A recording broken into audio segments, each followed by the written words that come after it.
તો વાત કરીએ સુરતની તો સુરત ક્રાઇમ બ્રાન્ચે ઉધના રેલવે પોલીસ સ્ટેશન પરથી બે યુવકોને મેફેડ્રોન ડ્રગ્સ સાથે ઝડપી પડ્યા છે। બંને આરોપી મુંબઈથી ટ્રેનમાં સુરત આવી રહ્યા હતા ત્યારે તેઓને ઝડપી પાડવામાં આવ્યા છે। તેઓની પાસેથી કુલ 27.110 ગ્રામ એમડી ડ્રગ્સ ઝડપી પાડવામાં આવ્યું છે, જેની બજાર કિંમતની વાત કરવામાં આવે તો અંદાજે 2,71,100 થાય છે।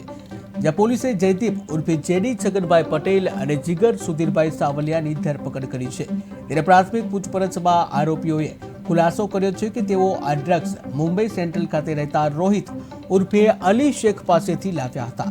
ક્રાઇમ બ્રાન્ચ વધુ તપાસમાં લાગી ગઈ છે અને ડ્રગ્સ ચેઇન વિશે વધુ માહિતી બહાર આવવાની શક્યતા છે। ત્યારે સુરતના ઉધના જે સ્ટેશન છે, ઉધના પોલીસ સ્ટેશન પરથી એમડી ડ્રગ્સ પકડાયા છે। જ્યાં જે ઉધના સ્ટેશન વિસ્તારની આ ઘટના છે। ઉધના સ્ટેશન પરથી એમડી ડ્રગ્સ ઝડપાયું હતું, જ્યાં ટ્રેનથી આવ્યા જે બે આરોપીઓ છે, બે આરોપીઓને ઝડપી પાડવામાં આવ્યા છે। બંને ટ્રેનથી આવ્યા હતા। તેઓની પાસેથી 27 ગ્રામથી વધુ એમડી ડ્રગ્સનો જથ્થો ઝડપી પાડવામાં આવ્યો છે। આ એમડી ડ્રગ્સની કિંમતની વાત કરવામાં આવે તો 2.71 લાખ રૂપિયાથી વધુ થાય છે। જ્યાં મુંબઈથી આ ડ્રગ્સ લાવ્યા હતા ત્યારે પોલીસે હાલ તો તેઓને ઝડપી આગળની કાર્યવાહી હાથ ધરી છે। મહેરબાન પોલીસ કમિશનર સાહેબની સૂચનાથી નો ડ્રગ્સ ઇન સુરત સિટીનું અભિયાન ચાલી રહ્યું છે। અંતર્ગત મહારાષ્ટ્ર મુંબઈથી સેન્ટ્રલ ટ્રેન મારફતે સુરતમાં ડ્રગ્સ સપ્લાય કરવાનો એક માણસની બાતમી મળેલી। એ બાતમી આધારે અમે રેલવે સ્ટેશનની બહાર ગોઠવાઈ ગયેલા, જેમાં સુરત શહેરમાં મુંબઈ સેન્ટ્રલથી અહીંયા ડ્રગ્સ લઈને આવતા જયદીપ ઉર્ફે છગનભાઈ પટેલ અને જીગર સુધીરભાઈ સાવલિયા બે ઈસમો રંગે હાથ પકડાઈ ગયેલા, જેમની પાસેથી 27 ગ્રામ મેફેડ્રોન ડ્રગ્સ પકડાઈ ગયેલું।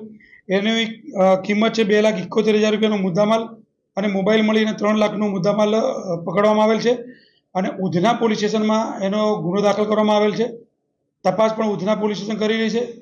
બે આરોપીના ઇતિહાસમાં એવું છે કે જયદીપ જે છે એ હાલ પણ ડાયમંડનું કામ કરે છે અને એ એમડી ડ્રગ્સના રવાડે ચડી ગયેલો હતો અને હવે એને પોતાને પહેલાં ખાવા માટે લાવતો હતો, અત્યારે એને પોતે લાવી અને વેચવાનું ચાલુ કરી દીધેલ છે।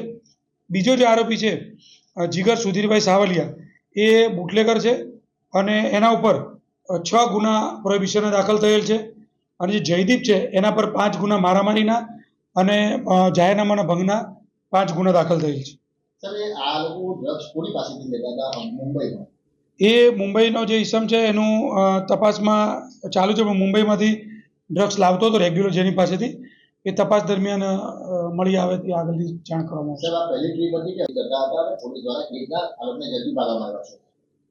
મહેરબાન પોલીસ કમિશનર સાહેબની સૂચનાથી નો ડ્રગ્સ ઇન સુરત સિટીનું અભિયાન ચાલી રહ્યું છે। અંતર્ગત મહારાષ્ટ્ર મુંબઈથી સેન્ટ્રલ ટ્રેન મારફતે સુરતમાં ડ્રગ્સ સપ્લાય કરવાનો એક માણસની બાતમી મળેલી। એ બાતમી આધારે અમે રેલવે સ્ટેશનની બહાર ગોઠવાઈ ગયેલા, જેમાં સુરત શહેરમાં મુંબઈ સેન્ટ્રલથી અહીંયા ડ્રગ્સ લઈને આવતા જયદીપ ઉર્ફે છગનભાઈ પટેલ